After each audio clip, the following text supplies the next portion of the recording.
সালামু আলাইকুম, আনিয়ংহাসিও রবন। কেমন আছেন সবাই? আমাদের আজকে ভিডিও আলোচ্য বিষয় কোরিয়ান ভাষার ইপিএস টপিক বই পার্ট 1 এর 13 অধ্যায় গ্রামার 1 খোশিপ্তা। এই খোশিপ্তা ছাই।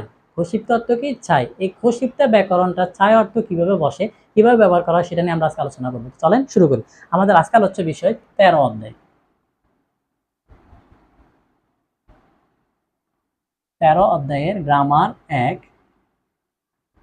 খোশিপ্তা। এবার আমরা আসি মূল ক্রিয়া থেকে আমাদের সবসময় দাটা বাদ, তাহলে আমরা কি পাই? শুধু খোশিপ। কি পাইলাম? খোশিপ। এবার আসি, খোটা কিন্তু আলাদা, শিপটা কিন্তু আলাদা। এখন খোটা কার সাথে বসে? খোটা বার্বের সাথে বসবে। আমি এটা আলাদা করলাম। খোটা কার সাথে বসে? বার্বের সাথে বসে। আর শিপটা সেটা ক্রিয়া অনুসারে, কাল অনুসারে, টেন্স অনুসারে আলাদা হবে। শিপস্বয়, শিপয়, শিপ এরকমই হবে।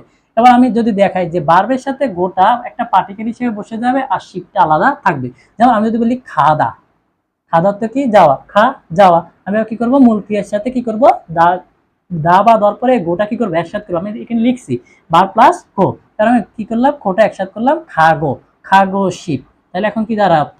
যেতে চাই, যেতে চাই। আমরা জানি খসিপটা সাধারণত চাই অর্থ প্রকাশ করে। খসিপ সাধারণত কি অর্থ প্রকাশ করে? চাই অর্থ প্রকাশ করে। তাহলে আমরা খাগো শিপ যেতে চাই, ওদা আসা, ও আসা, ওগো শিপ, তাহলে কি হলো অর্থ? আসতে চাই। বোদা অর্থ কি? দেখা, বোগো শিপ দেখতে চাই। হাদা অর্থ কি? করা, তা হা করা, হাগো শিপ করতে চাই।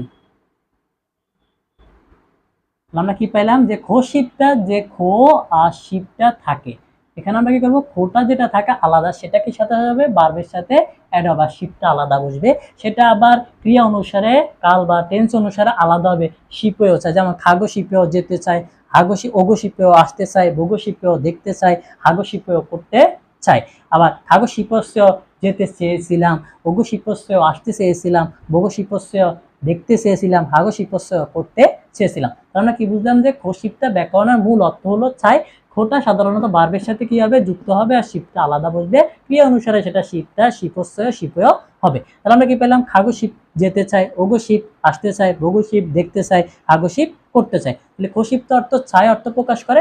আর এগুলো আমরা সাধারণত খোটা একটা পার্টিকেল যেটা বার্বের সাথে যুক্ত হবে, শিপ অর্থ ছাই অর্থ প্রকাশ করে। তাহলে খোশিপ মূল অর্থ হবে ছাই। তাহলে আমাদের আজকের ভিডিওতে আমরা মোটামুটি খোশিপটা ব্যাকরণটা বুঝতে পেরেছি। পরবর্তী ভিডিওতে আমরা অন্য কোনো টপিক নিয়ে আসবো। আসসালামু আলাইকুম, আল্লাহ হাফেজ।